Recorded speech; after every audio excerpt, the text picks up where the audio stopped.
Yeah, అందరికీ నమస్కారం. ఈ మధ్యకాలంలో ఈ కార్స్ చీటింగ్ సంబంధించి గత వారం 10 రోజులు కూడా మీడియాలో బాగా హల్చల్ అవుతుంది. సో ఈ కేసు పైన ఈరోజు ప్రెస్ మీట్ పెట్టడం జరుగుతుంది. సో ఈ నెల 12వ తేదీన పుల్లా శ్రీనివాస్ రెడ్డి అనే ఒక వ్యక్తి మనకి కంప్లైంట్ ఇవ్వడం జరుగుతుంది.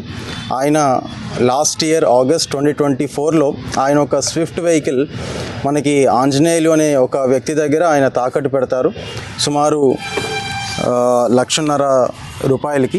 సో ఆ వెహికల్ని మళ్ళీ తిరిగి తీసుకునే క్రమంలో ఆ పర్సన్ అధిక వడ్డీ ఇంకా ఆ ఇచ్చిన అమౌంట్ సరిపోలేదు అని చెప్పి మళ్ళీ ఇచ్చిన వెహికల్ తిరిగి ఇవ్వడం జరగదు అని చెప్పి బెదిరించడం కూడా జరుగుతుంది.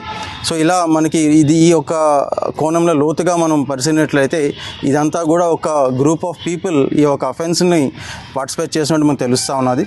సో దీంట్లో మనకి మెయిన్ అక్యూజ్డ్గా భానుప్రకాష్, తర్వాత ఆంజనేయులు, తర్వాత రఫీ, అలాగే వెంకట్ నాయుడు అండ్ మరికొంతమంది రామకృష్ణ, వర్మ వీళ్ళందరూ కూడా దీంట్లో పాల్పంచినట్లు మనకు తెలుస్తూ ఉన్నది.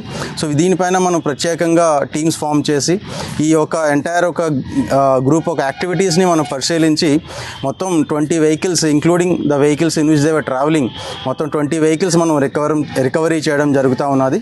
సో దీంట్లో రకరకాల వెహికల్స్ ఉన్నాయి. స్విఫ్ట్ వెహికల్స్, థార్, ఫార్చునర్ అని, Innova and all those vehicles are there.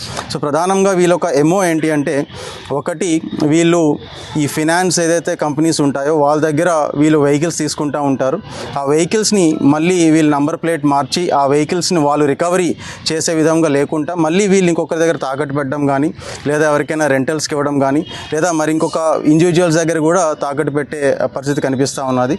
అలాగే కొంతమంది దగ్గర కూడా వీళ్ళు మళ్ళీ ఒకటి ఫినాన్స్లో తీసుకోవడం ఒక ఎంఓ అయితే, మళ్ళీ కొంతమందికి ఈ అవసరం నిమిత్తం ఎవరైనా వెహికల్స్ తాకట్టు పెడతా ఉంటే వాళ్ళ దగ్గర ఆ వెహికల్స్ తాకట్టుకు తీసుకొని తిరిగి వాళ్ళ అమౌంట్ మళ్ళీ చెల్లించే టైంలో ఇచ్చిన వడ్డీ సరిపోలేదు అని చెప్పి, లేదా మరికొంచెం అమౌంట్ కావాలి అని చెప్పి ఆ వెహికల్ని మళ్ళీ తిరిగి ఇవ్వకుండా ఉండే ప్రయత్నం చేస్తూ ఉంటారు. ఎక్కడైతే ఇవ్వకుండా ఉంటారో అక్కడ ఆ ఒక నంబర్ ప్లేట్స్ మళ్ళీ మార్చి దాన్ని మళ్ళీ సేమ్ ఇదే విధంగా రెంటల్స్కి దానికి చేస్తూ ఉంటారు.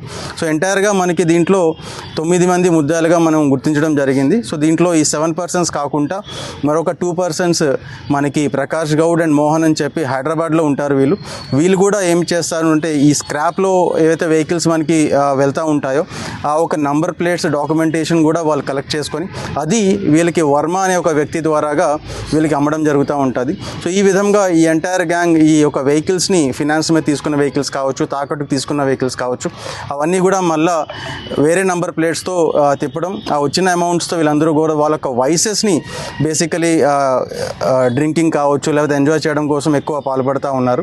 సో ఎంటైర్ గ్యాంగ్ని బాగా లోతుగా పరిశీలించి ఈరోజు పట్టుకోవడం జరిగింది. ఒకరిద్దరు పరారీలో ఉన్నారు, వాళ్ళని కూడా త్వరలోనే పట్టుకొని ఈ కేసుని సరైన దిశలో ముందుకు తీసుకొని వెళ్తాం. Thank you. ఏమైనా క్వశ్చన్స్ ఉంటే ప్లీజ్ ఆస్క్.